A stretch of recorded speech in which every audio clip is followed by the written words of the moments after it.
नमस्कार मित्रों। Charity, donation, ये सब के बारे में तो हमने बहुत सुना है। कोई अन्न दान करता है, कोई पैसों का दान करता है, कोई श्रम दान करता है। पर आज आपके सामने मैं एक ऐसे शख्स को लाई हूँ जो ऑर्गन डोनेशन मूवमेंट की शुरुआत की है। आज हमारे साथ है मिस्टर नीलेश मांडलेवाला, जिन्होंने सूरत में इतना बड़ा मुहिम चालू किया है जो प्रशंसनीय है। सर नमस्कार। नमस्ते। वेलकम। Thank you. सर, सबसे पहला मेरा question, I just want to know about your background. मैं एक बिजनेस परिवार से हूँ। जन्म मेरा सूरत से हुआ। मेरे जो ग्रैंडफादर वो लोग मांडले में रहते थे, बर्मा रंगून वहाँ पे रहते थे। और फिर वहाँ से जब भी वहाँ की परिस्थिति ख़राब हुई तो वो लोग इधर आ गए। उसीलिए हमारी सरनेम भी मांडले वाला हुई। और मेरे पिताजी टेक्सटाइल बिजनेस में थे और मैंने भी पढ़ाई बीकॉम तक मेरी पढ़ाई की और फिर परिवार के बिजनेस में ही मैं जुड़ा और वहाँ तक काम करता रहता था। और उसके बाद में मैं अलग सामाजिक एक्टिविटियों में भी जुड़ा। चैम्बर ऑफ कॉमर्स का मैं 2004-05 में ऑनररी सेक्रेटरी बना। 2008-09 में मैं वाइस प्रेसिडेंट बना और 2009-10 में चैम्बर का प्रेसिडेंट भी बना। और उनके साथ में मैं परमानेंट लोक अदालत में एज अ कंसिलेटर भी मेरी सेवा दी। शांति समिति के सदस्य की ओर से भी मैंने मेरी सेवा दी। सूरत में जो ट्रैफिक एजुकेशन ट्रस्ट है उनमें भी मैं एज अ ट्रस्टी मेरी सेवा दी है। ये अलग अलग ये मेरा सामाजिक मैंने कार्य किया हुआ है। सर, ऑर्गन डोनेशन ये विचार जो आज भी समाज में एक्सेप्टेड नहीं है, स्वीकार नहीं करा जाता इतना ज़्यादा, आपके जहन में ये कैसे और ऐसा क्या था जो आपको मोटिवेट किया कि आप ऑर्गन डोनेशन की मूवमेंट स्टार्ट करिए? शीतल जी, जीवन में ऐसा पड़ाव होता है वो आपका जीवन में बहुत परिवर्तन लाता है। मेरे जीवन में भी एक ऐसी घटना घटी कि जिसमें मेरे पिताजी की 97 में किडनी खराब हो गई थी। और उस समय हमने हमारे पिताजी की किडनी की सारवार मुंबई में हिंदुजा अस्पताल में डॉक्टर भरत भाई शाह के अंदर में करवाई थी। अच्छा। और उस समय जो सारवार की थी तो उनकी किडनी में एक स्टेंट रखा गया था। और 2004 में डॉक्टर ने बताया कि जो स्टेंट रखा है वो अभी काम करना बंद कर दिया है। अभी आपके पास में दो ही इलाज है, या तो आप डायलिसिस कराओ या तो ट्रांसप्लांट कराओ। हमने भी हमारे पिताजी को बताया कि हमारी एक किडनी आपको देते हैं कि जिससे आपको क्वालिटी लाइफ मिल सके। लेकिन मेरे पिताजी ने मना किया कि आपकी उम्र छोटी है, छोटे बच्चे हैं, परिवार के समग्र पूरी जवाबदारी भी आपके ऊपर है, तो मैं डायलिसिस के ऊपर रहूँगा। मैं मेरे पिताजी को लेके हफ्ते में 2 बार डायलिसिस करवाने के लिए अस्पताल जाता था। जब भी मैं जाता था तो मैं देखता था कि बहुत से लोग वहाँ पे डायलिसिस करवाने के लिए आते थे। वो बहुत लोग कम उम्र के भी थे, सामान्य परिवार से भी थे। और डायलिसिस की पीड़ा हमने भी देखी थी, क्योंकि डायलिसिस से व्यक्ति को क्वांटिटी लाइफ मिलती है, उनको क्वालिटी लाइफ नहीं मिलती है। कि हफ्ते में 2 बार डायलिसिस के लिए जाना, 4 घंटे डायलिसिस करवाना, और डायलिसिस के बाद में बुखार आना, क्रैम्प्स आना, खाने पीने पे रिस्ट्रिक्शन, वो सब सामान्य था। तो परिवार में से कोई किडनी का दान नहीं कर सकता है, तो क्या ऐसे मरीज को लाइफ टाइम डायलिसिस पे अपना जीवन व्यतीत करना पड़ेगा? उनको क्वालिटी लाइफ कैसे मिलेगी? ये थॉट मेरे मन के अंदर हमेशा आता रहता था। लेकिन आगे कैसे कार्य करना, उसकी दिशा नहीं मिलती थी कि ये कार्य की शुरुआत कहाँ से करूं। तो हमने देखा, जब भी मैं चैम्बर ऑफ कॉमर्स में 2004 में ऑनररी सेक्रेटरी था, उस समय बहुत से लोगों के साथ मुलाकात होती थी। तो ऐसी मुलाकात गुजरात चैम्बर ऑफ कॉमर्स के चिनूभाई शाह के साथ हुई और उनके साथ बातचीत के अंदर किडनी के बारे में चर्चा की गई। तो उन्होंने बताया कि नीलेश भाई, आप इतना सब जानते हो तो आप हमारी संस्था में जुड़ो। अच्छा। और उनकी संस्था काम कर रही थी प्रिवेंशन के ऊपर कि किडनी खराब ना हो, इसीलिए क्या प्रिवेंशन रखने चाहिए, इसके लिए कार्य कर रही थी। मैंने भी शुरुआत में प्रिवेंशन के ऊपर ही कार्य करना शुरू किया, लेकिन मेरी सोच अलग थी। मेरी सोच थी कि जो किडनी फेलियर जो मरीज़ है, उनको कैसे नया जीवन दिया जाए। उस समय मैं सब पढ़ता भी था, देखता भी था, रिसर्च भी करता था कि ऐसे परिवार में से कोई किडनी नहीं दे सकता है तो उसको नया जीवन कैसे दिया जा सकता है। तभी मैंने पाया कि हमारे देश में 94 में लॉ बना था होटा, human organ transplant act. Okay. और उसके अंदर हम लोग जो ब्रेन डेड व्यक्ति है उनके ऑर्गन के डोनेशन करवा सके, तो ऐसे जो किडनी फेलियर मरीज़ है उनको नया जीवन मिल सके। क्योंकि उस समय जो ट्रांसप्लांट हो रहा था वो केवल किडनी का ही ट्रांसप्लांट हो रहा था, और मुझे भी किडनी के बारे में ही उस समय पता था। तो मैंने ये जो ऑर्गन डोनेशंस की अवेयरनेस का काम उस समय, पहले जो प्रिवेंशन का काम किया और उनके साथ में ऑर्गन डोनेशंस की अवेयरनेस फैलाने की भी शुरुआत की। सूरत शहर के आईसीयू का कांटेक्ट किया, आईसीयू के डॉक्टर्स का कांटेक्ट किया, शहर के न्यूरोसर्जन और न्यूरोफिजिशियन का संपर्क किया कि आपके पास कोई ब्रेन डेड पेशेंट आता है तो उनकी जानकारी हमें दीजिए। और उनके साथ में हमने सूरत शहर में ऑर्गन डोनेशन की जन जागृति फैलाने की भी शुरुआत की। क्योंकि ऑर्गन डोनेशंस करवाना से पहले उनको लोगों के मन में ऑर्गन डोनेशंस के बारे में जानकारी देना बहुत ज़रूरी है। बहुत ज़रूरी है। क्योंकि लोगों को ऐसा है कि लोग ऐसा मानते हैं कि व्यक्ति का हृदय बंद हो गया तो उनकी डेथ होती है, और ऑर्गन डोनेशन ऐसे व्यक्ति का होता है कि जिसका ब्रेन डेड हो जाता है, उनके ऑर्गन्स के डोनेशंस होते हैं। नेचुरल डेथ, ब्रेन डेड मैं आपको बताता हाँ। हूँ, नेचुरल डेथ में ऑर्गन का डोनेशन नहीं हो सकता है। ओके। तो लोगों को ब्रेन डेड का कंसेप्ट समझाना बहुत ज़रूरी था। वो हमने समझाने की शुरुआत की। ब्रेन डेड में कौन से ऑर्गन्स के डोनेशंस हो सकते हैं, वो हमने लोगों को बताने का शुरुआत किया। उस समय हमने पाया कि लोगों के मन में ऑर्गन डोनेशंस के प्रति डर है, अज्ञानता है, धार्मिक गैर मान्यता है, वो सब हमने दूर करने का शुरू किया। तो उसकी वजह से धीरे धीरे लोग समझने लगे कि हाँ, एक ऑर्गन डोनेशंस बहुत ही एक अच्छा कार्य है, एक ईश्वरीय कार्य है। और लोगों ने समझा कि शरीर तो राखी हो जाने वाला है, उससे अच्छा है कि हम अंगदान करें तो लोगों को नया जीवन मिलेगा।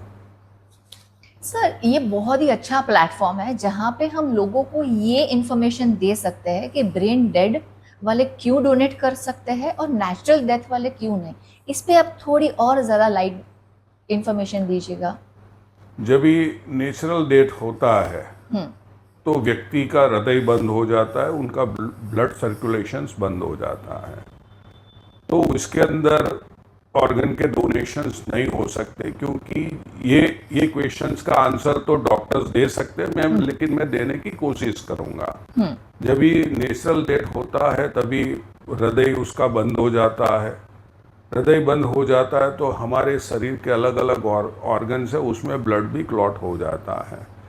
ब्रेन डेड में ऐसा है कि व्यक्ति का दिमाग, जो छोटा ब्रेन है, वो काम करना बंद कर दिया, वो डेड हो गया है। लोग लेकिन उनके ऑर्गन्स चलते हैं, क्योंकि वेंटिलेटर के माध्यम से उसको ऑक्सीजन दिया जाता है और दवाई के माध्यम से उसका ब्लड प्रेशर मेंटेन किया जाता है।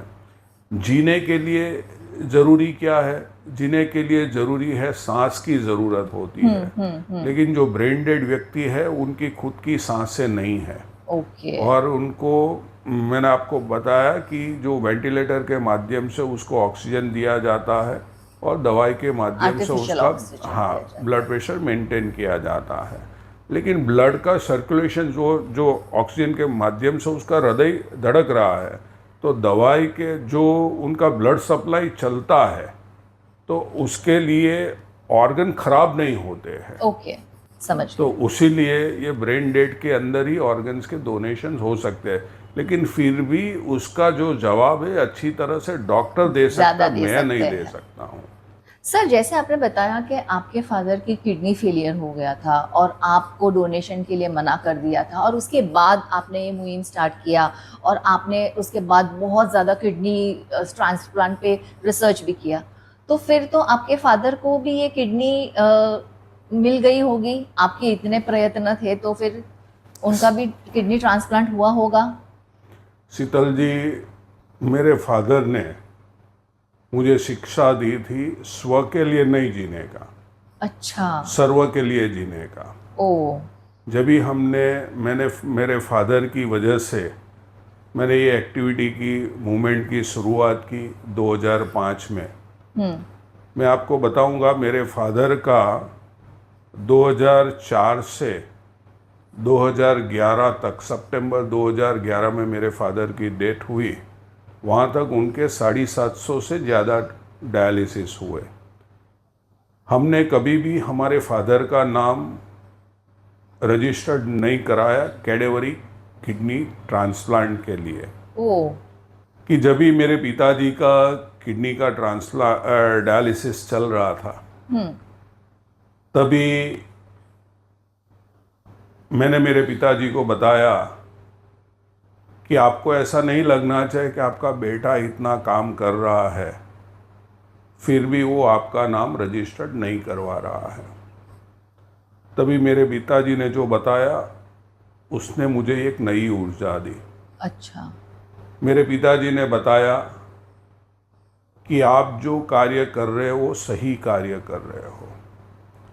स्व के लिए नहीं जीने का, सर्व के लिए जीने का। मैंने मेरा जीवन जी लिया है।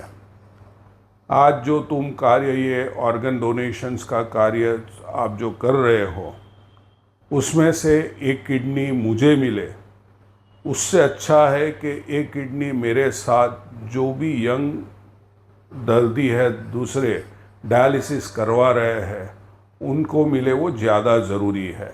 क्योंकि उनके ऊपर उनका पूरा परिवार निर्भर है। मैंने तो मेरा जीवन जी लिया है, तो मैं डायलिसिस के ऊपर ही रहूँगा। और मेरे पिताजी का 2004 से 6 सितंबर 2011 तक 750 से ज़्यादा डायलिसिस हुए। बाप रे। और सितंबर 2006 में उनकी डेथ हुई। तो एक निस्वार्थ भाव से ये कार्य को आगे बढ़ाया। लेकिन आज भी मैं मानता हूँ कि जब भी किसी को किडनी मिलती है, किसी का किडनी ट्रांसप्लांट होते हैं, हम लोग वो मरीज़ को तो मिलते नहीं हैं, लेकिन मैं मेरे दिल से मेरे पिताजी का उसके अंदर दर्शन कर लेता हूँ। ये भाव से हम लोग कार्य किया हुआ। अद्भुत विचार sir, really praising, it is praise वर्दी वर्क। सर, जैसे आपने स्टार्ट किया किडनी ट्रांसप्लांट से, और फिर आपने अभी हम लोग मल्टीपल ऑर्गन डोनेशन, तो ये जो किडनी से मल्टीपल ऑर्गन डोनेशन का जो सफ़र है वो उसके बारे में थोड़ी हमें इंफॉर्मेशन दीजिए सर। शीतल जी, मैंने आपको बताया ना कि गुजरात में जो ऑर्गन डोनेशंस का बीज बोया गया, 94 में होटा बना देश में ह्यूमन ऑर्गन ट्रांसप्लांट एक्ट, 97 में अहमदाबाद में institute of kidney disease and research centre में पहला कैडेवरी किडनी का ट्रांसप्लांट हुआ। ओके। और उनके बाद में 10 साल तक गुजरात में अंगदान की एक्टिविटी इतनी नहीं थी। जो भी कैडेवरी किडनी का दान होता था अहमदाबाद से होता था, अहमदाबाद की institute of kidney disease and research centre में ट्रांसप्लांट हो जाता था।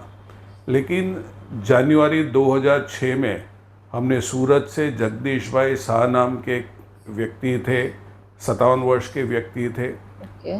वो ब्रेन डेड हुए सूरत के अशक्ताश्रम अस्पताल में। शहर के न्यूरोसर्जन डॉक्टर अशोक भाई पटेल ने उनको ब्रेन डेड घोषित किया। और उनके बाद में हमने जगदीश भाई के धर्मपत्नी ज्योति बहन और उनके परिवार को अंगदान के बारे में समझाया, और उन लोगों ने थोड़ा पूरा समझने के बाद ऑर्गन डोनेशन का इम्पोर्टेंस क्या है और उनकी पूरी प्रक्रिया समझने के बाद उन्होंने हाँ कही, और ये किडनी को अहमदाबाद की institute of kidney disease and research centre में भेजा गया। ये सूरत में किडनी ट्रांसप्लांट का प्रोग्राम ही नहीं था। वो गुजरात का पहला इंटरसिटी किडनी का दान और ट्रांसप्लांट की वहाँ से शुरुआत हुई। और ये कौन से साल की बात कर रहे ये हैं? जनवरी 2006 की मैं बात करता हूँ। 2006 जनवरी। ओके। आपका जो अभी क्वेश्चंस था उसके ऊपर मैं आता हूँ कि जो दूसरे ऑर्गन्स के डोनेशन ये कैसे हुए। मैं आपको बताना चाहूँगा कि फरवरी 2006 में हमारे सूरत के स्मीमेर अस्पताल में एक राजू गोहिल नाम का 24 साल का लड़का था, वो ब्रेन डेड हुआ। और उनके किडनी के साथ में हमने उनके लीवर का भी दान करवाया। हमें भी पता नहीं था कि लीवर का डोनेशन हो सकता है, लेकिन हमारे सूरत के गैस्ट्रोएंट्रोलॉजिस्ट डॉक्टर राजीव मेहता ने हमें बताया कि नीलेश भाई, आप किडनी का दान करवाते हो तो क्या लीवर का दान पॉसिबल है। तो उन्होंने हैदराबाद की ग्लोबल अस्पताल का संपर्क किया और ये लीवर को हैदराबाद ग्लोबल अस्पताल में भेजा गया। वो गुजरात का पहला लीवर का डोनेशन था और गुजरात से दूसरे राज्यों में भेजा गया भी पहला ही लीवर था। और उस समय गुजरात में लीवर ट्रांसप्लांट का प्रोग्राम ही नहीं था, और पूरे देश में भी केवल 4 या 5 अस्पताल थी कि जिसमें लीवर का ट्रांसप्लांट हो रहा था। इसी तरह हमने पीडियाट्रिक ऑर्गन डोनेशन भी मई 2006 में करवाया। गुजरात का पहला पीडियाट्रिक किडनी का दान सूरत से 2006 में किया गया। एक 4.5 साल का बच्चा था कृषांक करके, हमारे शहर के एडवोकेट है जसवंत भाई पटेल, उनका बेटे का किडनी का दान करवाया गया। और उनके बाद में दिसंबर 2015 में हमने सूरत से पहला हृदय का दान करवाया। गुजरात में हृदय ट्रांसप्लांट का प्रोग्राम ही नहीं था और वो हृदय को मुंबई भेजा गया। मुंबई की फोर्टिस अस्पताल में वो ट्रांसप्लांट हुआ। और फिर 2016 में हड्डियों का दान किया, वो भी गुजरात का पहला हड्डियों का दान था। 2017 में देश में सबसे कम उम्र के बच्चे का दूसरे अंगों के साथ हृदय का दान भी सूरत से करवाया गया। वो भी 14 महीने का बच्चा था।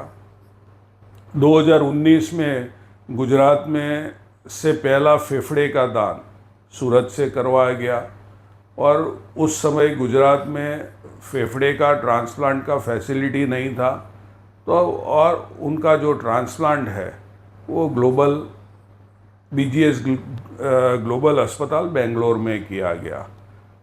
2020 में जब भी कोरोना आया उस समय भी पूरे देश में ऑर्गन डोनेशन बहुत कम हो गया था, उस समय भी सूरत से 203 ऑर्गन एंड टिश्यू के दान करवाए गए और उसके अंदर एक 2.5 साल के बच्चे का multiple organ donation, kidney, liver, हृदय, फेफड़े का दान करवाया गया।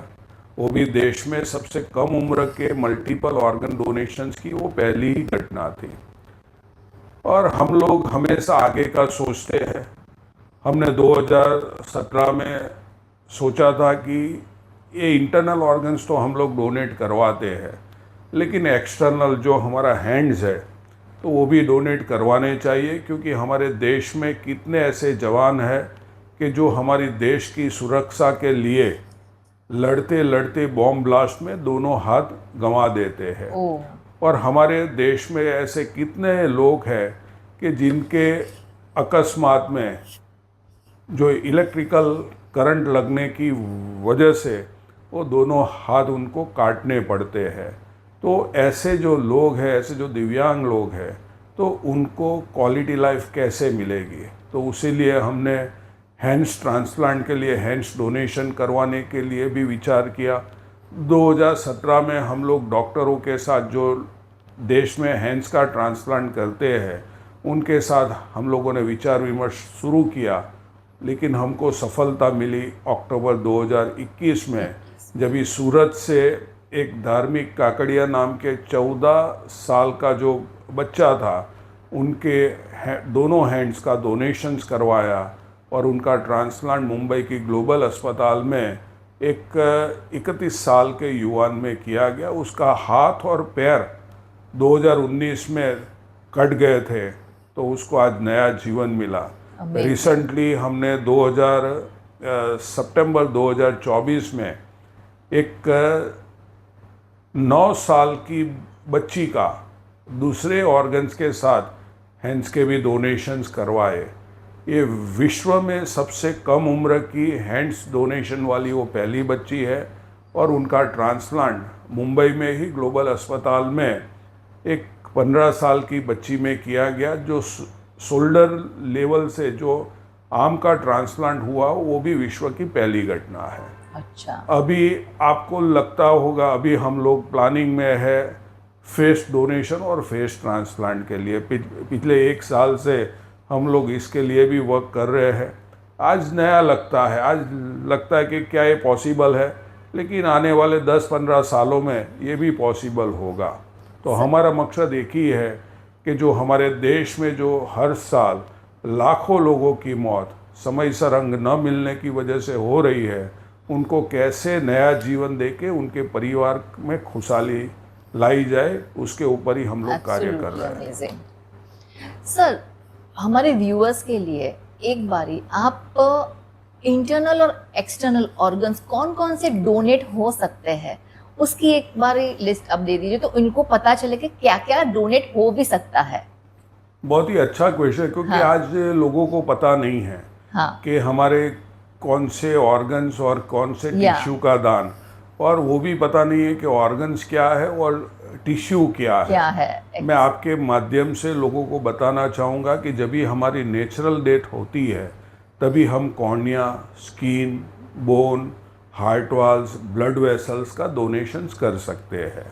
और जब भी व्यक्ति ब्रेन डेड होता है तभी हमारे सॉलिड ऑर्गन्स जैसे कि kidney, liver, heart, lungs, pancreas, intestine, hands के साथ में हम टिश्यू के डोनेशन भी कर सकते हैं। तो ब्रेन डेड के अंदर solid organs as well as tissue के डोनेशन हो सकते हैं, और जो नेचुरल डेथ होती है उनके अंदर केवल टिश्यू का दान ही होता है। सर, लोगों को कन्विंस करना डोनेट करने के लिए इज अ चैलेंजिंग टास्क, वो आप कैसे कर सकते हो? यानी आपको मुझे लगता है आपको भी इतना ही ज़्यादा मेंटली स्ट्रॉन्ग रहना पड़ता है जब एक फैमिली में कुछ इंसिडेंट होता है और आप उनको कन्विंस करने जाते हो। It is a super challenging task. सही बात है आपकी, क्योंकि ऑर्गन डोनेशन में 2 चीज़ बहुत इम्पोर्टेंट है। एक है ऑर्गन डोनेशंस की अवेयरनेस फैलाना, और उनके बाद में सबसे कठिन कार्य है काउंसलिंग करना कि जब भी कोई व्यक्ति ब्रेन डेड होता है और उनको परिवार के ऑर्गन डोनेशंस के लिए राजी करना ये बहुत ही कठिन है, बहुत ही मुश्किल है, क्योंकि ये ऐसे परिवारों के साथ काउंसलिंग करना होता है जिनको जीवन में आप कभी भी मिले नहीं हो। और जब भी मिलते हो तभी ऐसे समय पे मिलते हो कि डॉक्टर ने उनको बताया कि ये ब्रेन डेड है। हाँ। और अभी वो लंबे समय जीने वाला नहीं है, वो दो घंटा भी जी सकता है और 2 दिन भी जी सकता है, लेकिन उनकी मृत्यु तय हो गई है। और ऐसे समय पे उनको ऑर्गन डोनेशंस के लिए राजी करना कठिन होता है। जब भी हम लोग काउंसलिंग करते थे, शुरुआत की मैं बात करूँ 2005 में हमने एक्टिविटी की शुरुआत की और 2006 में हमें पहला किडनी का दान मिला। वहाँ से 2013 तक की परिस्थिति बात करें तो बहुत ही मुश्किल था, क्योंकि लोगों को ऐसा, जब भी हम काउंसलिंग करने के लिए जाते थे तो लोगों को ऐसा लगता है कि वो तो जी रहा है। हाँ। क्योंकि वेंटिलेटर के माध्यम से उसको ऑक्सीजन मिलता था, उनको हृदय धड़क रहा है, उनकी सांसें चल रही है, तो परिवारजनों को लगता था कि ये तो जी रहा है और वो लोग हमें ऑर्गन मांग रहे हैं। तभी लोग हमें गालियाँ देते थे, मारने के लिए भी दौड़ते थे, जल्लाद जैसे शब्द भी सुनाते थे, लेकिन हम लोग ये सभी में से पीछे नहीं हटे, क्योंकि हमारा मकसद एक ही था कि हमारे देश में जो हर साल लाखों लोगों की मौत अंग न मिलने की वजह से हो रही है, उसको कैसे नया जीवन दिया जाए। हमने उन लोगों को समझाया कि brain dead is equal to death. उनका शरीर है लेकिन उनकी आत्मा चली गई है। हमने उन लोगों को समझाया कि आपके स्वजन के अंगों की स्वर्ग में ज़रूरत नहीं है, लेकिन पृथ्वी के ऊपर है। हमने उन लोगों को बताया कि आपने भगवान को देखा है, तो लोग बोलते हैं हाँ हमने भगवान को तो देखा नहीं है, मानता भगवान में आस्था है, मंदिर भी जाते हैं, हाँ, लेकिन कभी भगवान को देखा नहीं है। तभी हम लोग उनको पूछते थे कि आपके परिवार में कोई संतान की जन्म नहीं होती है तो आप क्या करते हो। वो लोग बताते थे कि हम भगवान की मानता मानते थे और भगवान का आशीर्वाद हमारे परिवार पे आता है तो हमारे यहाँ संतान की जन्म होती है। तो हम उनको बताते थे कि जो परिवार अंगदान करता है वो वास्तव में ही भगवान है, क्योंकि उनकी निर्णय की वजह से 5 से 8 व्यक्ति को नया जीवन मिलेगा। और ये नया जीवन केवल 5 से 8 व्यक्ति को नहीं, 5 से 8 परिवार को मिलेगा। तो ऐसे अलग अलग तरीके से हम लोगों को समझाते थे और लोग भी मानने लगे कि बात तो सही है। हम लोग उन लोगों को पूछते थे कि हमारे परिवार के में कभी कोई स्वजन की मृत्यु होती है तो उनके शरीर के ऊपर ऑर्नामेंट्स होते हैं, तो आप क्या करते हो। तो बोलते कि सर हम निकाल लेते हैं। क्यों निकाल लेते हैं। तो सर सोने की कीमत कितनी है, हमारे परिवार के अन्य सदस्य को वो काम में लगेगा। तो हम उनको फिर बताते थे कि आज जो आप ऑर्नामेंट्स, जो ऑर्गन्स है, वो उससे भी ज़्यादा कीमती है। ऑर्नामेंट की एक कीमत है, लेकिन इसकी ये तो अमूल्य है, उसकी कोई कीमत नहीं है। तो ये कोई फैक्ट्री में भी बनते नहीं हैं, तो उसीलिए उसे जलाए या दफनाए के बजाय आप उनके ऑर्गन्स के डोनेशंस करवाओ तो किसी न किसी को नया जीवन मिलेगा। और लोग ये कंसेप्ट भी समझने लगे, समझते गए कि हाँ बात तो सही है, शरीर तो आखिर राखी हो जाने वाला है, उससे अच्छा है किसी को तो नया जीवन मिले। तो धीरे धीरे लोग ये कंसेप्ट समझ के लोग आगे आने लगे हैं। लेकिन इसके लिए हमारी 20 साल की एक हमने यज्ञ शुरू किया था, एक तपस्या की है। तो उसका ये परिणाम आज है, क्योंकि लोगों में ऑर्गन डोनेशंस के बात करनी, लेकिन ऑर्गन डोनेशंस के लिए अवेयरनेस फैलानी बहुत ज़रूरी है। वो 20 साल से हम लोग लगातार स्कूल, कॉलेजेस, यूनिवर्सिटीज़ अलग अलग कार्यक्रमों के माध्यम से, जाहिर फंक्शन के माध्यम से, गणेश उत्सव, पतंग उत्सव, हमारे सोशल मीडिया के माध्यम से, क्रीमेटोरियम में जाके भी लोगों को अंगदान का महत्व समझाया है और आज लोग समझने लगे हैं। सर फिर भी देखा जाए तो अगर हम कंपेयर करें दूसरे कंट्रीज से या दूसरे देशों से, तो हमारे भारत में ऑर्गन डोनेशन का बहुत ही मिनिमम रेशियो है। इसका कारण क्या हो सकता है? आपकी बात बहुत सही है। आज हम बात करें तो स्पेन में ऑर्गन डोनेशंस का जो रेट है 46% पर मिलियन, यानी कि 10 लाख में केवल 10 लाख में 46 लोग ऑर्गन डोनेशंस करते हैं। यूएसए में 26% पर मिलियन है, यानी कि 10 लाख में 26 लोग ऑर्गन डोनेशन करते हैं। हमारे देश में 0.8% का रेट है, यानी 12 लाख में केवल एक ही व्यक्ति का अंगदान होता है। उनकी जो वजह हम देखें तो लोगों के मन में ऑर्गन डोनेशंस के लिए डर है कि हम आँखों का दान करेंगे तो हमें स्वर्ग का रास्ता नहीं मिलेगा।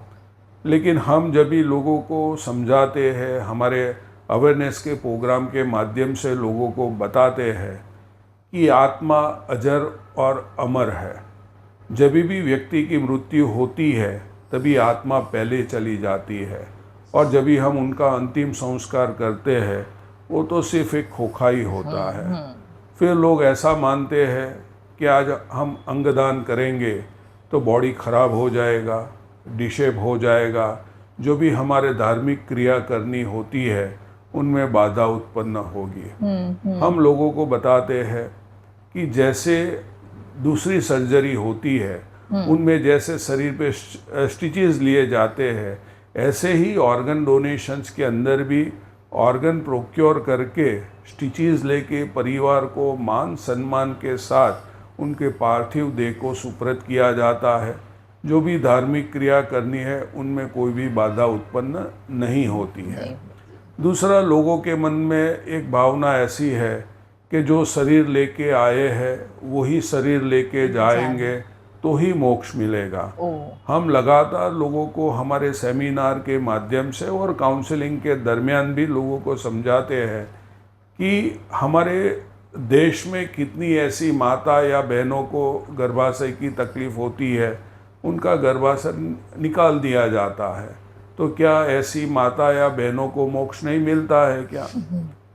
हमारे देश में कितनी ऐसी माता बहनों है कि जिनको ब्रेस्ट कैंसर की तकलीफ होती है और उनका एक ब्रेस्ट निकाल दिया जाता है, तो ऐसी माता बहनों को मोक्ष नहीं मिलता है क्या? हमारे भाइयों में गोल ब्लेडर की तकलीफ है और उनका गोल ब्लेडर निकाल दिया जाता है, तो ऐसे भाइयों को मोक्ष नहीं मिलता है क्या? हमारे देश में ज़्यादातर किडनी का ट्रांसप्लांट जो होता है वो परिवार में से ही एक किडनी देता है। भगवान ने हर एक किडनी आदमी को 2 किडनी दी है, उसमें से एक किडनी वो अपने जो परिवार में जिनकी किडनी खराब है उनको देता है, तो 2 किडनी में से एक किडनी उनकी भी कम हो गई, तो क्या ऐसे परिवार के सदस्य को मोक्ष नहीं मिलता है क्या?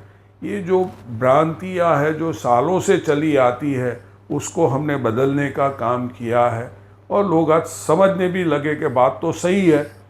फिर हम लोगों को पूछते हैं कि आपको मालूम है कि पृथ्वी के ऊपर सबसे पहला ट्रांसप्लांट ही किसका हुआ था? बोला नहीं मालूम है। बोला आप गणेश जी का उत्सव बहुत धूमधाम से मनाते हो, तो सबसे पहला ट्रांसप्लांट ही भगवान तो गणेश जी का हुआ था। महर्षि दधीचि ऋषि ने जब दानवों के साथ युद्ध करने की बात आई तो अपनी हड्डियों का तो दान किया था, तो दान का महिमा तो हमारे शास्त्रों में भी है। लोग समझने लगे हैं और उनके साथ में हम हमारे ट्रस्ट का शुभारंभ परम पूज्य दीदी माँ साध्वी रीतम्बरा जी ने किया था। उस समय दीदी माँ ने जो आशीर्वाद देते हुए बात कही थी वो भी हम लोगों को बताते हैं। दीदी माँ ने कहा था कि पहले लोग कहते थे आप विवाह करो, संतानों को जन्म दो, आप नहीं रहेंगे लेकिन आपकी निशानियां रहेगी। लेकिन ये कितना सुंदर है कि हम नहीं होंगे फिर भी हमारा हृदय किसी और में धड़क रहा होगा। हम नहीं होंगे फिर भी हमारी किडनी किसी दूसरे के रक्त को पवित्र और स्वच्छ कर रही होगी। हम नहीं होंगे फिर भी हमारा लीवर किसी दूसरे के भोजन को हाड़, मांस, मज्जा और रस बना के उनके शरीर का पोषण कर रहा होगा। हम नहीं होंगे फिर भी हमारी आंखें जगत के सारे सुंदर दृश्य को देखते हुए धन्य हो रही होगी। नहीं होंगे हम फिर भी होंगे हम। भले आज हम दुनिया में नहीं हैं, लेकिन हमारे अंगों के माध्यम से आज भी हम जीवित है। ये कंसेप्ट आज लोग समझने लगे हैं, धीरे धीरे लोग जानने लगे हैं। आज देश में इसीलिए लोग आगे नहीं, क्योंकि लोगों को अंगदान के बारे में सही जानकारी नहीं है। और जो कंसेप्ट है वो कंसेप्ट जैसे लोग समझने लगेंगे, धीरे धीरे आगे बढ़ते जाएंगे।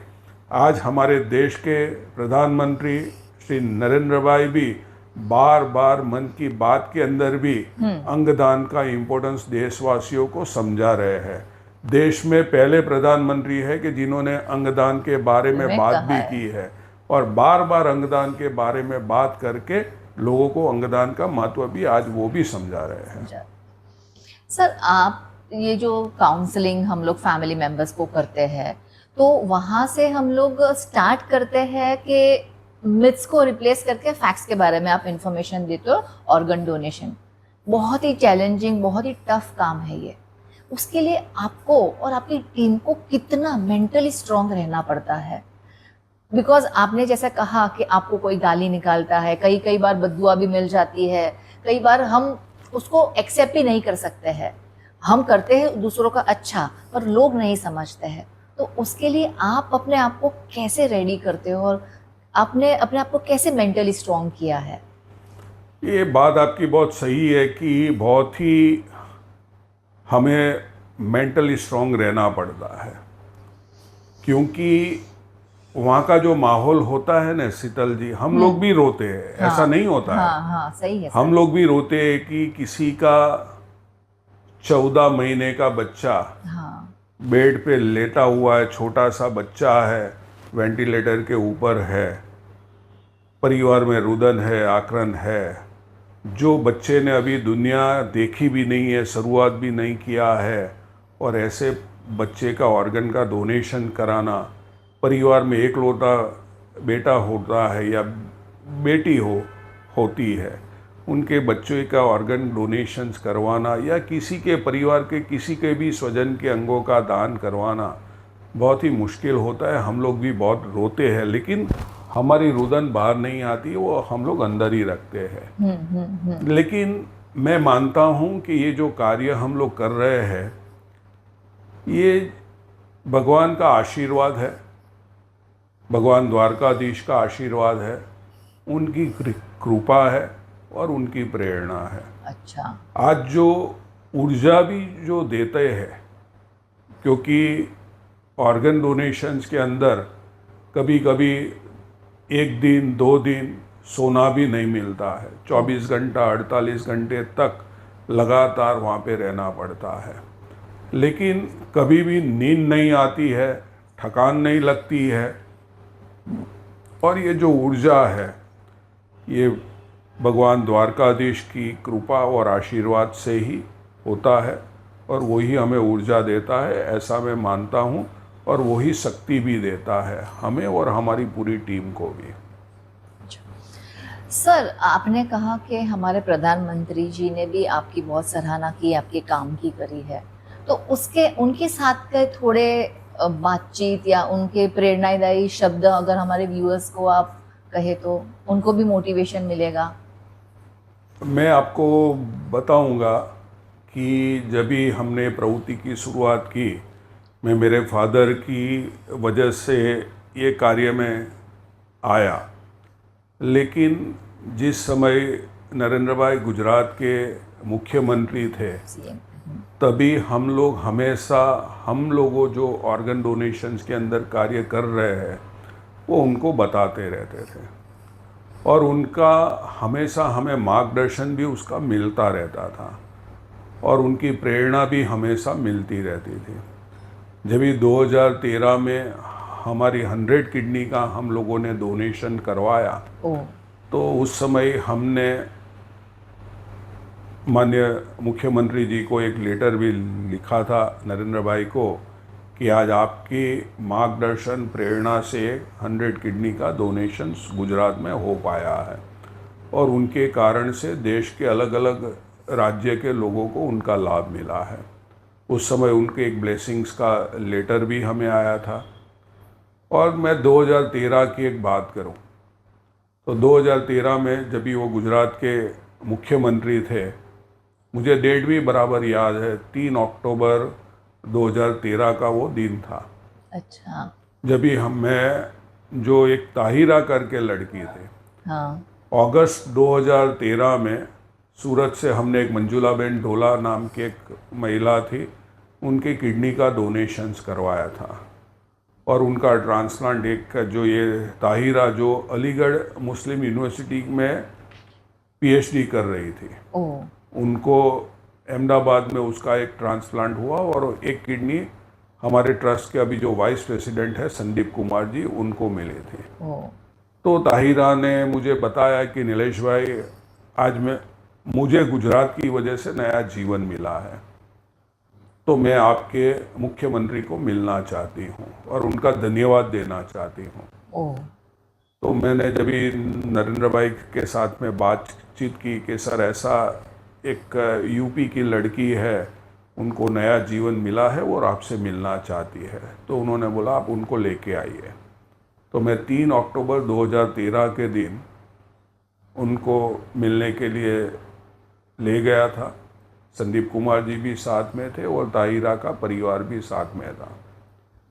उस समय नरेंद्र भाई ने बताया था कि नीलेश, ये जो किडनी का ट्रांसप्लांट तो आप लोग ऑर्गन डोनेशंस करवाते हो, ट्रांसप्लांट हो जाता है, इतना आपको ध्यान नहीं रखना है।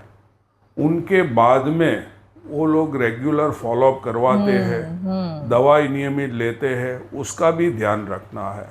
ये छोटी छोटी बात भी हाँ। उन्होंने हमें जो बताई थी, वो आज के तारीख में भी हम लोग उसके ऊपर फॉलोअप में कार्य कर रहे हैं। और वो जो लड़की जो मिली थी, नरेंद्र भाई ने उनके फेसबुक के पेज पे भी वो पूरी स्टोरी उनके ऊपर रखी थी। और मन की बात में भी मैंने आगे भी आपको बताया कि देश में पहले ऐसे प्रधानमंत्री है कि जिन्होंने मन की बात में बार बार ऑर्गन डोनेशंस की अवेयरनेस के ऊपर बातचीत की है। अच्छा। और लोगों को यही बताया है कि ऑर्गन डोनेशन क्यों ज़रूरी है। उन्होंने बताया भी है कि जो ऑर्गन डोनेशंस करता है वो वास्तव में ईश्वरी है। वो भी बात उनके स्पीच में है। और हमें खुशी ये भी है कि जब भी मन की बात में जो भी बातचीत हुई है, उस समय जो विजुअल्स है हमारे डोनेट लाइफ के ही विजुअल्स भी उसमें प्रदर्शित किए गए हैं। तो एक अच्छा सा, और अभी रिसेंटली भी लास्ट ईयर भी उनका एक लेटर हमें मैसेज की ओर से मिला था कि आप जो कार्य कर रहे हो उसमें नए युवाओं को भी जोड़िए। तो युवाओं को भी हम लोग जोड़ने का कार्य हमारा लगातार रहता है। तो उनका जो मार्गदर्शन है, उनकी जो प्रेरणा है, वो हमें कार्य करने के लिए नई ऊर्जा भी देता है। सर, आपने बहुत सारे ऑर्गन डोनेशंस किए हैं, करवाए हैं, मूवमेंट है आपका, तो ऐसे एक दो ऐसे कोई इंसिडेंट्स जो आपको अभी तक याद हो, जिसमें बहुत ही ज़्यादा कठिनाइयाँ हो, बहुत ज़्यादा इम्पॉसिबल लगा हो, और कुछ जो आपको जब भी आप कुछ याद करो सक्सेस स्टोरीज, तो आपको वो एक दो क्लिक हो, वो हमारे व्यूअर्स के साथ थोड़ा शेयर कीजिए। शीतल जी, हर एक ऑर्गन्स डोनेशन की एक स्टोरी रहती है। हाँ हाँ, आई अंडरस्टैंड। पर जो पहला जो फर्स्ट लीवर है, फर्स्ट किडनी है, हाँ, फर्स्ट हार्ट है, उनकी स्टोरी अलग अलग है और हाँ, दिल के नज़दीक भी है। वो हाँ, हर एक स्टोरी दिल के करीब है। लेकिन मैं आपको बताऊंगा कि जो पहला जो जगदीश भाई का ऑर्गन डोनेशंस किया था वो तो है ही करीब, हाँ। लेकिन जो हमने 14 महीने का बच्चे का ऑर्गन का डोनेशंस कराया 2017 में। अच्छा। जो सोमनाथ शाह नाम का वो लड़का था और सूरत के सिविल अस्पताल में था। जब भी हम लोगों ने उनके फादर के साथ में काउंसलिंग किया, सुनील के साथ में, तभी वो मानने के लिए तैयार नहीं था कि मेरा बेटा ब्रेन डेड है। तो उन्होंने बोला कि सर आप रात को 10 बजे वापस आइए। हम लोग रात को 10 बजे वापस गए। दूसरे दिन बुलाया, दूसरे दिन वापस गए। फिर शाम को उनका फ़ोन आया कि मेरी वाइफ आपसे मिलना चाहती है। उनकी वाइफ, जो मैं गया तभी उनकी वाइफ और उनकी मदर इन लॉ वो सब बैठे हुए थे। तो उन्होंने पूछा कि सर मेरा बेटा वापस नहीं आएगा। हमने उनको ब्रेन डेड का पूरा कंसेप्ट समझाया और हमने बताया कि जो भी है ब्रेन डेड है, वो डेथ ही है, शरीर है, आत्मा चली गई है। तो उन्होंने बताया कि यार ये सोमनाथ वापस खड़ा नहीं होगा। बोला सोमनाथ खड़ा होने वाला नहीं है। कहने के लिए शीतल जी ये बहुत इजी लगता है, हाँ, लेकिन आज भी मैं बात कर रहा हूँ तो मेरे मन में वही पूरे विजुअल्स 2017 के घूम रहे हैं, वही सिविल अस्पताल मुझे दिख रहा है। फिर उन्होंने मुझे कहा कि सर हम ऑर्गन डोनेशन नहीं करेंगे तो कुछ नहीं, आप नहीं करोगे तो उसको आप दफना दोगे, राख हो जाएगा। हाँ। और लेकिन करोगे तो उनके जैसा ही कोई बच्चा या बच्ची को नया जीवन मिलेगा। क्योंकि हमारे देश में जो ऑर्गन डोनेशंस होते हैं ज़्यादातर एडल्ट के ऑर्गन डोनेशन होते हैं, छोटे बच्चे के ऑर्गन डोनेशन नहीं होते हैं। लेकिन हमारे देश में कितने ऐसे छोटे बच्चे हैं जिनको भी ऑर्गन्स की रिक्वायरमेंट है। यदि आपका सोमनाथ का ऑर्गन के डोनेशंस होगा तो ऐसे ही छोटे बच्चे को नया जीवन मिलने की एक उम्मीद होगी। सर यहाँ पे मैं व्यूअर्स को ये बताना चाहती हूँ कि उन लोग को पता नहीं है कि कौन सी एज में ऑर्गन डोनेट किया जा सकता है। तो आप, क्योंकि आपने 14 महीना बोला है, तो मुझे लग रहा है कि एज तो 9 बार होगा। तो एक बार आप बता दीजिए कि कौन सी एज वाले ऑर्गन डोनेट कर सकते हैं। मैं उसका आंसर आपको दूंगा, लेकिन ये पहला कंप्लीट करके। अच्छा। तो उन्होंने मुझे बताया कि सर आप आगे बढ़ो। किरण, उसकी जो वाइफ थी 26 साल की, मेरे लिए वो भगवान थी। मैं बैठा था, मैं तुरंत उसका चरण स्पर्श किया और सर मेरे लिए आप भगवान हो, क्योंकि आपकी वजह से कोई ना कोई छोटे बच्चे को नया जीवन मिलेगा। वो बहुत ही टफ था, इतने छोटे, और पहली बार इतने छोटे बच्चे का ऑर्गन डोनेशन हम लोग पहली बार करवा रहे थे 2017 में। और वो देश में सबसे कम उम्र के बच्चे, 14 महीने का वो बच्चा देश में यंगेस्ट हार्ट डोनर बना। वो बहुत ही कठिन था। ऐसे ही हैंड्स का डोनेशंस वाला जो था वो भी बहुत कठिन था। 14 साल का बच्चा था और पहली बार हम लोग इंटरनल ऑर्गन्स के साथ में एक्सटर्नल हैंड्स का भी डोनेशंस करवा रहे थे। उनका भी परिवार को समझाने का बहुत कठिन था, वो भी एक है। ऐसे बहुत से हादसे हैं। आपने जो बताया कि कौन सी उम्र के ऑर्गन्स डोनेट किए जा सकते हैं, कोई भी व्यक्ति ब्रेन डेड होता है, वो एक दिन से लेके उम्र की कोई सीमा नहीं होती है।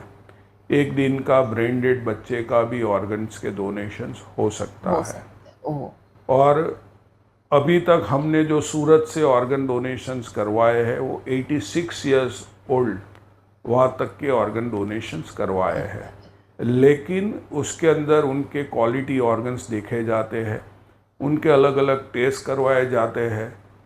किडनी के लिए रीनल फंक्शन टेस्ट होता है, लीवर के लिए लीवर फंक्शन टेस्ट होता है, और फिर यूएसजी करके उसकी किडनी की साइज़ है, और फैटी लीवर है तो ग्रेड 1 क्या है, ज़रूरत लगे तो उनकी बायोप्सी करवा के भी इनका क्वालिटी देखी जाती है। ये सब करके उनका ट्रांसप्लांट होता है। ऑर्गन डोनेशन करवाना और ऑर्गन डोनेशंस के बाद में क्वालिटी ऑर्गन डोनेशन करवाना, वो दोनों बात अलग है। तो वो लोग हमेशा, हम लोग क्वालिटी ऑर्गन्स के ऊपर ही ध्यान करते हैं। तो यानी ऐसा है कि अगर क्वालिटी अच्छी नहीं है तो नहीं डोनेट तो किया नहीं जाए। डोनेट कर सकते। यंग, कई बार ऐसा देखा गया है कि कोई यंग है, उनके भी ऑर्गन्स काम में नहीं आए हैं, क्योंकि जो रिपोर्ट्स में आते हैं लीवर खराब हो गया है, हार्ट खराब हो गया है, तो डोनेट नहीं होता है। तो सर ये तो बेस्ट प्लेटफॉर्म है। आप यंगस्टर्स को एक मैसेज कुछ देना चाहो कि अपना फिजिकल हेल्थ के बारे में क्या कैसे ध्यान रखना है? फिजिकल हेल्थ तो हाँ, सबके लिए ज़रूरी है यानी ही। अभी बहुत सारा खान सब्सटेंस पान की अब्यूज। हाँ, खान पान की जो ज़रूरत होती है, आपको एक्सरसाइज के ऊपर ध्यान रखनी है, आपकी मेंटल हेल्थ के ऊपर भी ध्यान रखना है, सभी तरह से आपको। वो तो युवा, आज का जो युवा है अभी तो देश में जो हमारी सरकार भी बोलती है कि भाई फिट इंडिया, फिट इंडिया। तो वो मूवमेंट सबको आगे लेके चलनी है। सर, आपके अकॉर्डिंग ऑर्गन डोनेशन का महत्व क्या है? मैं बात करूं तो ऑर्गन डोनेशंस का महत्व और उसकी ज़रूरत क्यों है। आज हमारे देश में एक अंदाज ऐसा है कि 20 लाख से भी अधिक किडनी निष्फलता के मरीज़ है, ओके। और हर साल उनमें 2 से 2.5 लाख की बढ़ोतरी हो रही है। और ऐसी हालत लीवर, पैनक्रियास, हार्ट, फेफड़े और नेत्र संबंधित रोगों में भी है। भगवान ने हर एक व्यक्ति को 2 किडनी दी है, उनमें से एक किडनी खराब हो जाती है तो एक स्वस्थ किडनी के ऊपर व्यक्ति अपना जीवन आराम से व्यतीत कर सकता है। लेकिन जब ये दोनों किडनी खराब हो जाती है तो उनके लिए डायलिसिस या तो ट्रांसप्लांट ही एक इलाज होते हैं। मैंने आगे बताया कि डायलिसिस से क्वांटिटी लाइफ मिलती है और ट्रांसप्लांट से क्वालिटी लाइफ मिलती है। लेकिन परिवार के अन्य सदस्य है वो उनका किडनी का दान नहीं कर सकता है। परिवार के अन्य सदस्य को हाइपरटेंशन है या डायबिटीज़ है और वो किडनी का दान नहीं कर सकता है, तो क्या ऐसे मरीज को लाइफ टाइम डायलिसिस के अपना जीवन व्यतीत करना पड़ेगा? किसी के परिवार में किसी को लीवर सिरोसिस है और उनको ट्रांसप्लांट की ज़रूरत है। परिवार के सदस्य उनको लीवर देना भी चाहते हैं, लेकिन जो व्यक्ति है उनका फैटी लीवर है या अन्य कोई कारण से वो लीवर का दान नहीं कर सकता है, तो क्या किडनी में तो डायलिसिस भी इलाज है, लीवर में तो ट्रांसप्लांट के अलावा कोई इलाज ही नहीं है। किसी को हृदय की तकलीफ है, उसका हृदय का पंपिंग 5 या 10% है, 5 स्टेप चलता है तो उनकी सांसें फूल जाती है, खाने पीने पे भी रिस्ट्रिक्शन है, उनको हृदय कौन देगा? जीते जी कोई भी व्यक्ति अपना हृदय का दान नहीं दे सकता है। हमने कोरोना के समय में देखे कितने लोगों के फेफड़े खराब हो गए और उनकी डेथ हुई। आज की डेट में भी हमारे देश में कितने ऐसे लोग हैं कि जिनको हर रोज़ 15 से 20 लीटर ऑक्सीजन के ऊपर उनका जीवन व्यतीत करना पड़ता है। हर एक जो व्यक्ति को 15-20 लीटर ऑक्सीजन चाहिए, उसकी लाइफ क्या होगी? तो ये सभी जो है उनको तभी नया जीवन मिलेगा जब ये ब्रेन डेड व्यक्ति के ऑर्गन्स के डोनेशंस होंगे। ये तो मैंने बात की आपको इंटरनल ऑर्गन्स की, लेकिन जो एक्सटर्नल जो है, जो हैंड्स है, वो मैंने आगे आपको बताया कि हमारे देश में कितने ऐसे जवान हैं कि जिनके बॉम्ब ब्लास्ट में हाथ कट जाते हैं, और कितने ऐसे लोग हैं कि जो अकस्मात में उनके दोनों हाथ कट जाते हैं। उनका जीवन क्या होगा? वो व्यक्ति स्वावलंबी जीवन के बजाय उनको परावलंबी जीवन जीना पड़ता है। आप कल्पना करो, किसी के दोनों हाथ कट गए हैं, ऐसे व्यक्ति की आप कल्पना करो, उसके शरीर पे ऊपर खुजली आती है, वो आदमी खुजा भी नहीं सकता है। अपने छोटे बच्चे हैं तो गोदी में बैठ लेके उसको वाल भी नहीं कर सकता है। ये तभी को नया जीवन और क्वालिटी लाइफ तभी मिलेगी जब ये ऐसे ब्रेन डेड लोगों के ऑर्गन्स के डोनेशंस होंगे। ये हमारे गुजराती में कहावत है, जिसकी गोदड़ी जाए एने ताड़वाए। ऐसा है कि जिनके परिवार में वो ऑर्गन्स की तकलीफ होती है, उनकी पीड़ा उनको ही पता होती है, पूरा परिवार डिस्टर्ब हो जाता है। जिनके परिवार में ये ऑर्गन फेलियर होता है, उनका पूरा परिवार खूब खराब परिस्थिति में रहता है। तो जो ऑर्गन डोनेशंस होता है उससे केवल वह व्यक्ति को नया जीवन नहीं मिलता है, लेकिन पूरे परिवार को नया जीवन मिलता है। उसीलिए ऑर्गन डोनेशन की ज़रूरत है और उनका महत्व है। सही कहा सर आपने, ये तो बहुत ही आवश्यक चीज़ है जो लोगों को इसमें ध्यान देना ही चाहिए।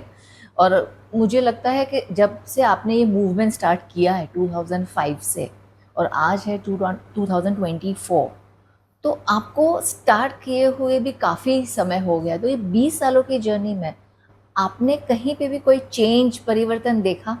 आपने जितने एफर्ट्स डाले हैं लोगों में जागरूकता लाने के लिए, डोनेशंस कराने में, लोगों के जीव बचाने में, आपको कहीं पे भी उसमें एक ट्रांजिशन, रेवोल्यूशन दिखा?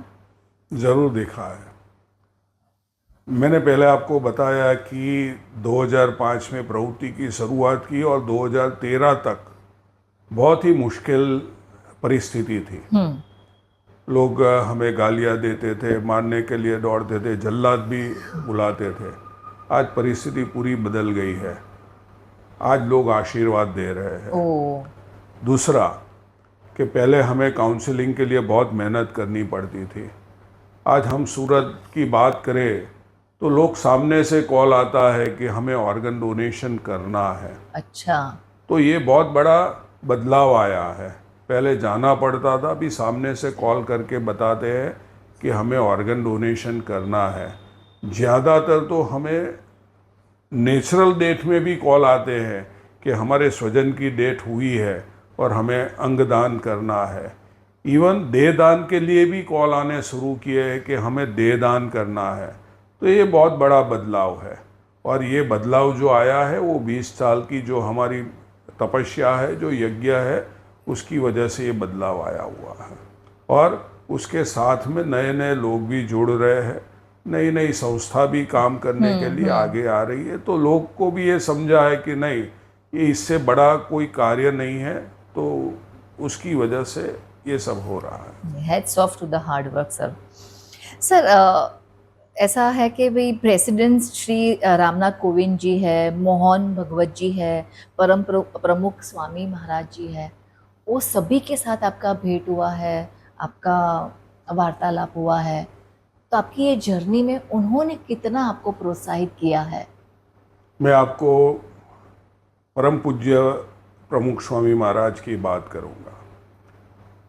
2006 में जब भी हमने जो कृषांक पटेल 4.5 साल का जो बच्चा था, उनके पिताजी जसवंत भाई पटेल के साथ में जब भी हमने काउंसलिंग किया था, तभी उन्होंने बताया कि नीलेश भाई आपकी बात तो सही है, लेकिन मैं परम पूज्य प्रमुख स्वामी महाराज को पहले पूछूंगा और बापा हमें आशीर्वाद देंगे तो हम लोग ये काम करेंगे। अच्छा।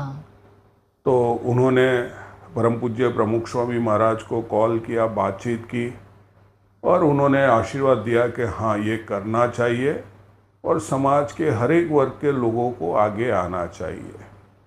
तो उनके आशीर्वाद से पहली बार 2006 में ऑर्गन डोनेशन हम लोग करवाने में सफल हुए थे। उसी तरह मई 2011 में सांकड़ी के पास एक बुहारी गांव है, वहाँ का एक लड़का वहाँ सांकरी में अपनी सेवा देने के लिए, प्रमुख स्वामी महाराज वहाँ पे आने वाले थे तो सेवा देने के लिए गया था और वहाँ पे कुछ अकस्मात की वजह से वो ब्रेन डेड हुआ। उनके भी हमने ऑर्गन का डोनेशन जब भी करवाने की बात आई तो उनके पिताजी के साथ बात किया तो उन्होंने भी उस समय प्रमुख स्वामी महाराज का पूछा था और उन्होंने आशीर्वाद देके बात कही थी। तो ये कार्यक्रम में हमें हमेशा आशीर्वाद मिला है। हरिधाम सोखड़ा के जो स्वामी जी थे, जो हमारा दूसरा हृदय 2016 में यहाँ से गया था, जो प्लेन में स्वामी जी आए थे वही प्लेन में वो हृदय भी गया था। तो हर एक संतों का आशीर्वाद हमारी प्रवृत्ति को मिलता रहा है और उनके आशीर्वाद से एक नई ऊर्जा भी हमें हमेशा मिलती रही है, वो कार्य हो रहा है। और मैं ऐसा मानता हूँ, जो दीदी माँ ने हमें बात कही थी कि हमारे आजू बाजू 2 प्रकार की शक्तियाँ होती है। एक आसुरी शक्ति है और एक ईश्वरीय शक्ति है। आसुरी शक्ति हमें सत्कर्म करने से रोकती है और ईश्वरीय शक्ति हमें सत्कर्म करने की प्रेरणा देती है। तो यही सब ईश्वरीय शक्ति हमें ताकत भी देती है ज़्यादा से ज़्यादा काम करने की और आगे बढ़ने की, नया लोगों को नया जीवन देने के लिए कार्य करने की प्रेरणा देती है।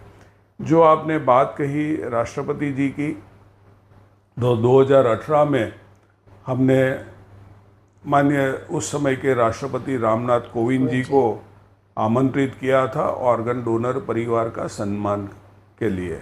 अच्छा। और ऐसे तो राष्ट्रपति जी ऐसे प्रोग्राम में नहीं जाते हैं, लेकिन उन्होंने कहा कि ये लोगों को नया जीवन देने के लिए का कार्य है और जो डोनेट लाइफ जो हिसाब से कार्य कर रही है तो मैं ज़रूर आऊँगा। और वो आए और वो आने के बाद में लोगों में, समाज में एक बहुत अच्छा मैसेज भी जाता है, क्योंकि जब भी ऐसे महानुभाव ऑर्गन डोनेशंस के बारे में बात करते हैं तो उसका मैसेज पूरे देश में जाता है। तो ये भी बहुत ही बड़ा हमारे लिए भी एक गर्व की बात थी कि राष्ट्रपति जी आए। और आज हमें ये भी याद है, इधर हमारे गणेश जी की ये मूर्ति है, प्रतिमा है, वो हमने राष्ट्रपति जी को भेंट दिया था।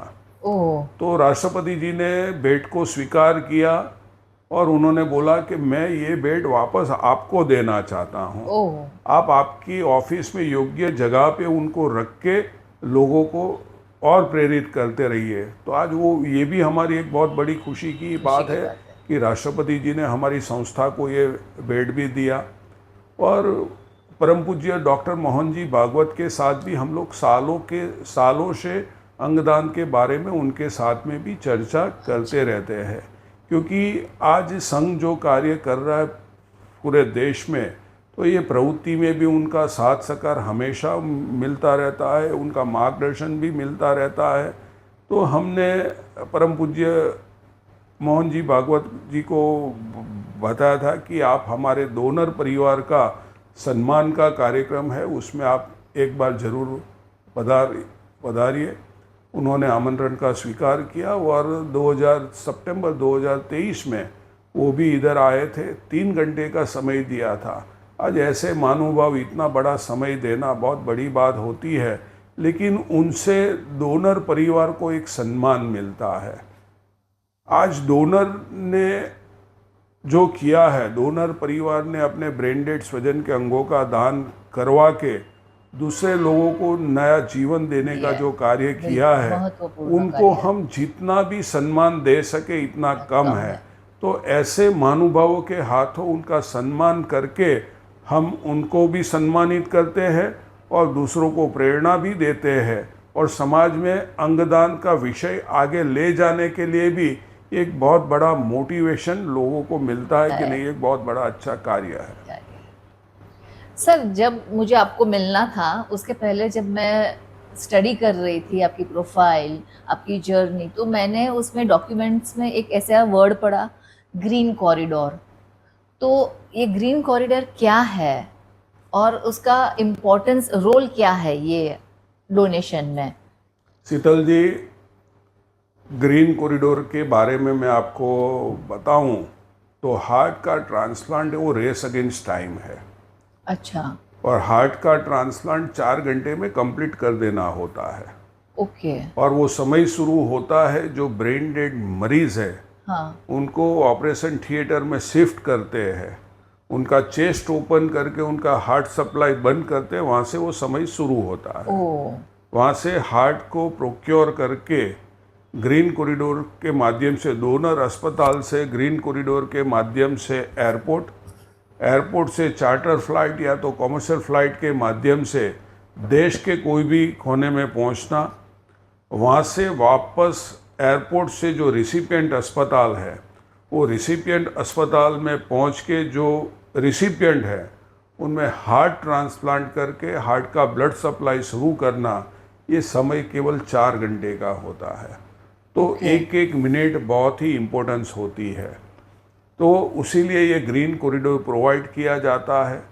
ग्रीन कॉरिडोर यानी जब भी ये वाइटल ऑर्गन्स को लेके डोनर अस्पताल से एयरपोर्ट तक जब भी पूरी टीम निकलती है तो उनको वे रास्ते में जो भी ग्रीन सिग्नल्स आते हैं, जो भी सिग्नल्स आते हैं उनको ग्रीन किया कर दिया जाता है। जाता यहाँ है। पे कहीं पे भी गाड़ी रुकती नहीं है। ओके। एक पूरा कॉन्वे बनाया जाता है, जैसे सीएम साहब का कॉन्वे बनता है ऐसे पूरा कॉन्वे बनाया जाता है। इसमें पुलिस की वार्निंग कार होती है, पायलटिंग कार होती है, एस्कॉर्ट कार होती है, डॉक्टर्स की कार होती है, एम्बुलेंस होती है और हमारी कार होती है। ऐसा पूरा कॉन्वे बना के कम से कम समय में ऑर्गन्स को एयरपोर्ट पहुंचाया जाता है और वहाँ से चार्टर फ्लाइट या तो कॉमर्शियल फ्लाइट के माध्यम से देश के कोई भी कोने में पहुंचाया जाता है।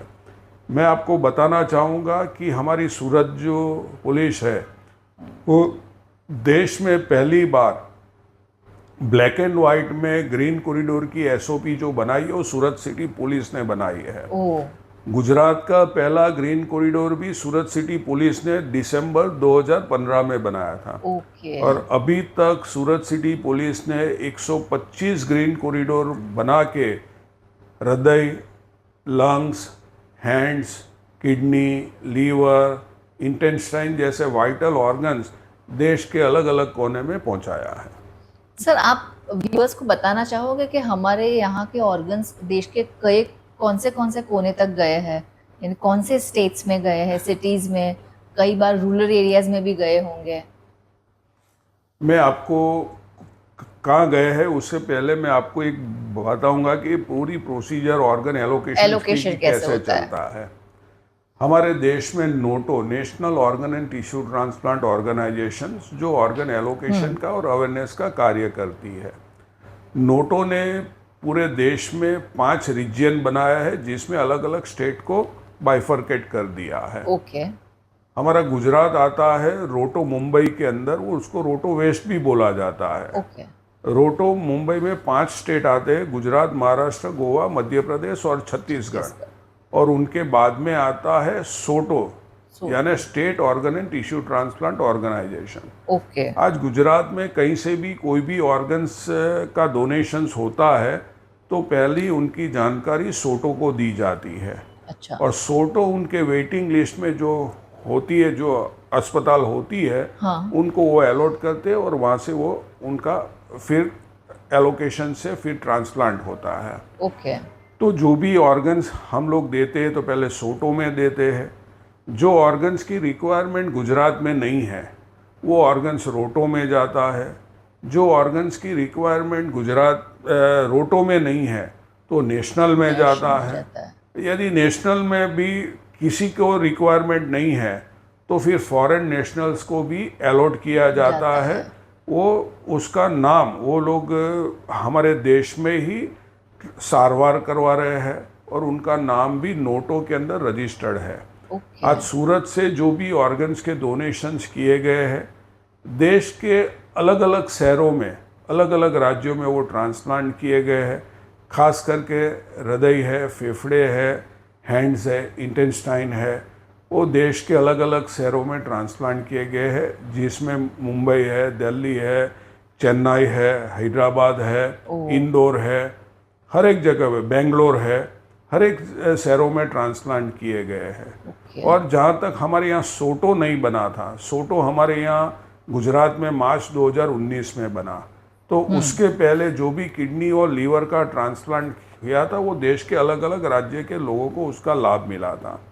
मैं आपको ये भी बताना चाहूँगा कि जो हृदय और फेफड़े जो ट्रांसप्लांट हुए हैं उनका लाभ केवल सूरत और हमारे देश के लोगों को नहीं, विदेश के लोगों को भी उनका फायदा हुआ, उनका लाभ हुआ है। हमारे सूरत के हृदय और फेफड़े का ट्रांसप्लांट मुंबई और चेन्नई के अंदर जो फॉरेन नेशनल सारवार करवा रहे थे और उनका नाम नोटो के अंदर रजिस्टर्ड था, ऐसे लोगों में हुआ है। आज सूरत का हृदय और फेफड़े जो फॉरेन, जो रशिया, सूडान, यूएई, यूक्रेन जैसे देशों में धड़क भी रहे हैं और सांसें भी भर रहे हैं। क्या बात है। और सर, ये जो ऑर्गन डोनेशन एलोकेशन का जो प्रोसेस है उसमें आपका रोल क्या है? हमारी कोई भूमिका नहीं है। कोई भूमिका कोई भूमिका नहीं। मैं लेकिन एक मैं चीज़ आपको हाँ। बताना चाहूँगा कि किसी की भी ऑर्गन का एलोकेशन किसी की भी सोशल और इकोनॉमी कंडीशंस में ध्यान में रख के ऑर्गन का एलोकेशंस नहीं होता है। डोनेट लाइफ की आज तक ऑर्गन एलोकेशन में कोई भी भूमिका नहीं रही है। जहाँ गुजरात में लॉ नहीं था उस समय पूरे ऑर्गन्स अहमदाबाद की institute of kidney disease and research centre को दिया जाता था, जिसके प्रिंसिपल सेक्रेटरी हेल्थ उनके चेयरमैन थे। और जब ही सोटो बन गया उसके बाद में हर एक ऑर्गन्स सोटो को दिया जाता है और सोटो के माध्यम से उनका एलोकेशंस होता है। अच्छा सर, ये ऑर्गन डोनेशन के लिए अगर किसी को संकल्प लेना है तो उसका प्रोसेस क्या है? कोई भी व्यक्ति ऑर्गन एलोकेशंस का संकल्प लेने के लिए नोटो की वेबसाइट पे जाके उनका संकल्प ले सकते हैं। लेकिन आपने संकल्प लिया उनका मतलब ये नहीं है कि आपके ऑर्गन्स के डोनेशंस होंगे ही। अच्छा। जो मैंने आपको बताया कि जो ब्रेन डेड व्यक्ति के जो ऑर्गन से व्यक्ति ब्रेन डेड होगा तभी भी हो पाएगा, और जो टिश्यू का डोनेशन है वो natural dead as well as brain dead में हो पाएगा। आप नोटो की वेबसाइट पे जाके भी संकल्प भर सकते हो। हमने हमारा एक नंबर जारी किया है 9081812047। मैं वापस रिपीट कर रहा हूँ 9081812047। उसके ऊपर आप मिस कॉल करोगे, आपके ऊपर एक मैसेज आएगा, वो मैसेज में नोटो की लिंक है, उन पे जाके भी आप भर सकते हो। हमने जो 2047 जो नंबर जो पीछे का लिया हुआ है, हाँ। वो हमारी संस्था का मिशन है। हमारी संस्था डोनेट लाइफ का मिशन है कि जब भी हमारा देश शताब्दी वर्ष की उजवनी कर रहा होगा 2047 में, तभी हमारे देश में किसी भी व्यक्ति की मृत्यु अंग न मिलने की वजह से नहीं होनी चाहिए। ये हमने मिशन लिया हुआ है, तो उसी हिसाब से हम लोग कार्य कर रहे हैं। सर, ये एक बहुत ही नोबल कॉज है। ये सब इतने सालों से आप मूवमेंट को चला रहे हो, हाउ डू यू फील? आप कैसा अनुभव करते हो? मेरा अनुभव कभी मैं शब्दों में बयान नहीं कर सकता हूँ। ये सिर्फ अंदर ही रहने की बात है वो, क्योंकि आज समझ लो, आज जिसके परिवार में ऑर्गन की जो रिक्वायरमेंट होती है और परिवार जो सदमे से तकलीफ से गुजर रहा होता है, वो पीड़ा वो ही जानता है कि उनकी पीड़ा क्या है। सही है। और जब भी उनको ऑर्गन ट्रांसप्लांट से उनको जब भी नया जीवन मिलता है, तभी उनके परिवार के चेहरे के ऊपर जो खुशहाली आती है और वो महसूस करना होता है, वो शब्दों में ये शब्दों में बयान नहीं कर सकते हैं। ऐसे बहुत से लोग हैं जो हमारे साथ जुड़े हुए हैं, जिसको लाइफ मिली हुई है, लेकिन उनके चेहरे की खुशहाली हमारे लिए सब कुछ है।